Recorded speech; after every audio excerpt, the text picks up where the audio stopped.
বাচ্চাদের যাওয়ার পথটা সহজ করার জন্য ওদেরকে তুলে দিয়েছিলাম ঘোড়ার পিঠে। ওরা তো ঘোড়ার পিঠে উঠে ছুট বলতে হাঁটছেই, তবে আমি ওদের সাথে পুটুলি বাবাকে কোলে নিয়ে তাল মিলিয়ে চলতে পারছিলাম না। দেখেছেন কতটা এগিয়ে গেছে।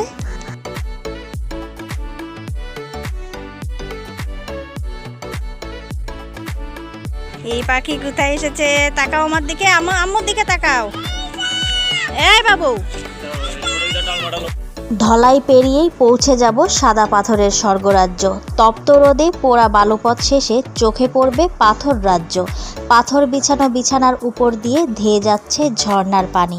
দুদিকে পাথর, মাঝখান দিয়ে বয়ে যাচ্ছে স্বচ্ছ জলধারা। শীতল জলধারায় পা দিলেই মিলবে প্রশান্তি। আর এই পানিতে দাপিয়ে বেড়াচ্ছে নানা বয়সের পর্যটকরা। ঘন্টার পর ঘন্টা চলে তাদের জলের সঙ্গে খেলাধুলা। জলে শান্ত করে মন।